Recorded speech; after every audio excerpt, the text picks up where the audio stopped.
l'USM Alger se rendra à Relizane si la formation de Mouez arriverait à renverser les vapeurs en égalisant et se qualifiant. En tous les cas, les occasions offertes par le RC Relizane depuis le retour de la pause citron ne nous donnent pas l'impression qu'elle réussira. Mais tout peut arriver, bien entendu. Il peut y avoir un détail individuel, un joueur individuel. Ils ne sont pas très bons, les individualités de l'équipe. Je fais allusion à Tebi, que j'ai annoncé, l'homme fort de cette formation aujourd'hui. Et le spectre de Ben Ayed Mourad, 5 buts, est en train de couvrir l'esprit de ces joueurs du RC Relizane. Il combine très bien au milieu du terrain, mais ça s'arrête. Les déchets sont entamés. Ballon de pour Tebi. Regardez la vision du jeu qu'il a, mais il trottine. Il n'est pas vraiment cet après-midi puissant dans ses jeux, ses pénétrations balle au pied. Il n'est pas vraiment puissant. Il n'impacte pas sur le joueur, sur le match et ses coéquipiers. Ah, moi je l'ai vu impacter. C'était lui qui allumait les arcs-en-ciel de cette formation du RC Relizane. Voici encore un ballon qui ne dépasse pas la défense centrale. Béchiri Redouane s'est mis en place très rapidement. Avec cette manière, Faisal, le jeu en profondeur, je pense que l'équipe de Blahabès a pratiquement fermé l'axe du but. Éventuellement, le premier rideau, il se met maintenant à 30 mètres. Et ce jeu-là, je pense qu'il ne va pas donner de fruits. L'équipe de Relizane doit changer de jeu, surtout en jeu posé, et de l'apport des joueurs, des hommes de couloir, on ne les a pas vus.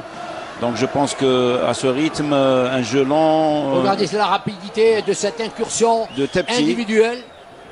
C'est Tepti qui en a trop fait. Il est passé entre 3 joueurs. Encore la gourmandise connue de la part des techniciens algériens. Des joueurs techniciens, pratiquement tous, ils ont cette gourmandise. Au lieu de privilégier le collectif et la simplicité. C'est dans la simplicité qu'on est efficace. Avec une passe, on peut éliminer 2-3 joueurs. Un dribble en plus, c'est toujours, s'il n'est pas efficace, c'est toujours un problème de jeu. C'est une occasion servie, offerte à l'adversaire. Un dribble qui n'aboutit pas, bien entendu. Bon, la qualité de la rencontre a baissé considérablement d'une part et d'autre. Nous jouons depuis la 20e minute de cette deuxième mi-temps. Pratiquement. Et un deuxième changement pour l'équipe à l'entrée de Belmokhtar et la sortie de Mziane Abdelkader. Voilà, donc ils sont déjà 2 sur le terrain. Hendel. Il est né à Tlemcen aussi. Oui, c'est l'enfant de Tlemcen aussi, de l'école de Tlemcen. Et en plus, il est âgé de 20 ans et demi, c'est tout. C'est l'un des 4 éléments les plus jeunes sur ce terrain.